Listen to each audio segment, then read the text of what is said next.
Akkam jirtu kabajamtoota hordoftoota caffee miidiyaa oduu yeroo kana isin biraan ga'uuf qabannee dhiyaannee jirra. Hanga xumura oduu keenyatti nu faana turan affeerraa keenya. Oduu waliin Dhiheessii.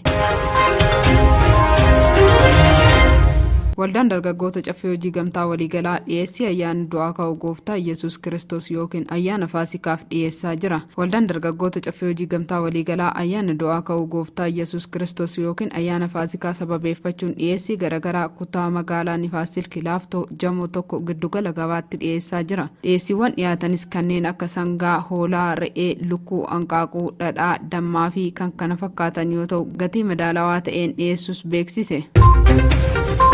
Komishinii waldaa hojii gamtaa magaalaa Finfinnee waldaalee hojii gamtaa fayyadamtoota yeroo baay'ee yeroo ayyaanni itti dhiyaatu haala magaalaa guddittii ho'aa fi ifa taasisan ayyaana kana sababeeffachuun hojii qophii cimaa kan raawwatu yoo ta'u kunis oomishni kun bal'inaan gabaa akka seenu taasiseera. Waldaan hojii gamtaa fayyadamtoota 800 ol suuqiiwwan, baazaarotaa fi bakkeewwan gabaa wixataa 137 ol fayyadamaan oomisha barbaadamu gatii madaalawaadhaan akka argatu haala mijataa uumeera. Keessattuu beelladaa fi oomishni beelladaa ayyaanichaaf barbaachisoo ta'an bakkeewwan gabaa hunda keessatti bal'inaan waan argamuuf jiraattonni bittaa haqa qabeessa akka hojjetan taasiseera. Gama biraatiin komishiniin oomisha qonnaa fi indaastirii naannoo adda addaa waliin walitti hidhamuun isaa dhiyeessii oomisha bal'aa akka qabaatuuf carraa uumeera jedhan. Adeemsi daldalaa hanga ayyaanni dhufuutti haqa qabeessa karaa tokkoon qaamni dhimmi ilaallatu giddugaleessa irraa kaasee hanga aanaatti waldaaleen hojii gamtaa fayyadamtoota hunduu raawwii hojii isaa hordofuu fi deeggaruun oomisha qonnaa fi indaastirii akka karoorichaatti dhiyeessuun ayyaanicha dura uummata biratti akka dhaqqabamuuf taasisaa jira.